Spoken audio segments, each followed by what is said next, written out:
In recent days, we saw the SAHEL region withdraw from ECOWAS. Means that they don't want to be under colonial rule. That's why they form their own region bloc. So the decision was made by these three military juntas from Mali, Burkina Faso, and Niger. So here is the speech from our father, Joshua Maponga, responding on. And we are happy to see presidents in Africa slowly waking up from their sleep, slowly beginning to speak a different language. Burkina Faso, thumbs up. I see what is happening up there. You know, Congo, we need more. Instead of fighting Rwanda and etc., understand the bigger enemy. Rwanda and Congo must unite and smoke other people out of Congo who are looting resources out of Congo. So if we are not careful, we'll start fighting each other again. I see Ruto in Kenya and Cyril Ramaphosa. Yeah, you're doing well, but you can do better. You can do far much better than that. And I think you are sitting on a time bomb. It's a matter of time before the issues of land and resources will blow up on your face. The longer we take to deal with it, the more bloody it will become when it finally happens. I don't know how best you can look for some stress valves and release some of that pressure that is mounting in the country as far as ownership of resources is concerned. And many of us think that by simply changing politicians, we will have a better future. You cannot change politicians to drive a car that has no wheels. Come on, put your heads together. You need a certain amount of dictators. Dictators, you heard me well. As long as they are dictating the right thing.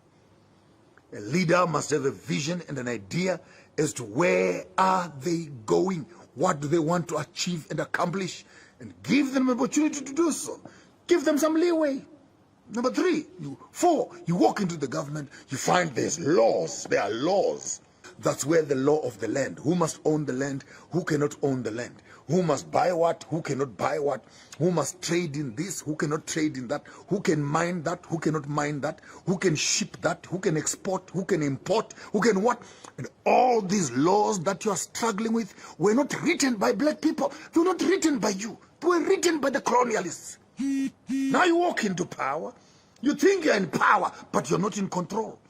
Because at the end of the day, the system that manages you is not your system. This is where many of you educated young people miss me a mile.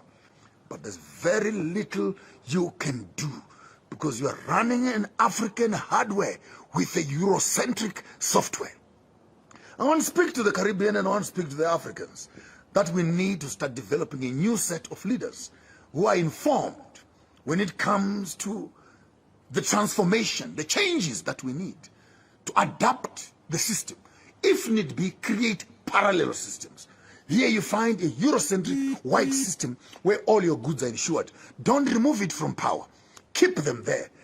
Start creating your own parallel black insurance company. Sometimes as South Africans, we need to think a bit wider. Everyone talks about Marikana, boom, Ramaphosa is the first one you talk about. Stop a little bit and think. Ramaphosa has got about 25 to 30% of that mine, loan mine mine. You don't talk only about the man who has 30%. Talk about the Caucasians who have 70% of that loan mine. So it's not just Ramaphosa who is involved in loan mine. He's a smaller shareholder. The bigger 70% shareholder. Find out who owns that. So that when you're angry, you don't become too angry with your own black person and you protect the white people that are in the background, who are the real owners and custodians of that loan mine. Food for thought. Before you get too angry, put your angriness in perspective and drive it accordingly. Hope you heard what Maponga said on this. Fellow Africans, you got something on this, please write it in the comment section so that we can make the Africa we want together.